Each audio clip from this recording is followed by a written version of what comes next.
And మన stomach కరెక్ట్గా ఉంటే గట్ కరెక్ట్గా ఉంది అని అంటారు. సో అయితే గట్కి బ్రెయిన్కి కనెక్షన్ ఉందా అని చెప్పి కొంతమంది అడుగున్నారు.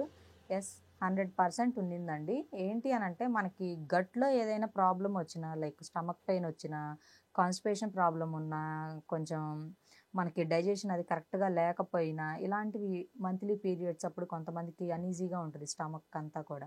సో అలాంటప్పుడు మనకి ఈ గట్లో చూపించే ఈ సిమ్టమ్స్ ఏవైతే ఉంటాయో అప్పుడు మన బ్రెయిన్ థింక్ చేస్తుంది, ఏంటి నా స్టమక్ ఏంది ఇలా ఉంది, నాకేమైంది, హెల్త్ సంథింగ్ ఏదో జరుగుతుంది అని చెప్పి లోపల గట్లో జరిగే ప్రాబ్లానికి మన బ్రెయిన్ అనేది యాక్టివేట్ అవుతుంది. సో అలాంటప్పుడు ఈ రెండిటికి చాలా మంచి కనెక్షన్ ఉంది. అందుకని ఎప్పుడు మన గట్ కరెక్ట్గా ఉంటే మన బ్రెయిన్ కూడా ఎప్పుడు ఫ్రీగా కూల్గా ఉంటుంది.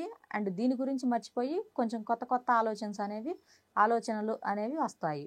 సో అయితే గట్ ప్రాబ్లమ్స్ మనకి కరెక్ట్గా ఉండాలి, మన బ్రెయిన్ కరెక్ట్గా వర్క్ చేయాలి అని అంటే ఫస్ట్ ఆఫ్ ఆల్ మనం చూసుకోవాల్సింది గట్ ఇష్యూస్ అసలు ఎందుకు వస్తాయి అని కూడా మనం మాట్లాడుకోవచ్చు. సో ఎందుకు అని అంటే, ఫర్ ఎగ్జాంపుల్ డైలీ మనం వీక్లో తీసుకుంటే ఒక 3, 4 లేదా 5 ఐటమ్సే తీసుకుంటాము, లైక్ కర్రీ కుకింగ్కి వెజిటేబుల్స్ని.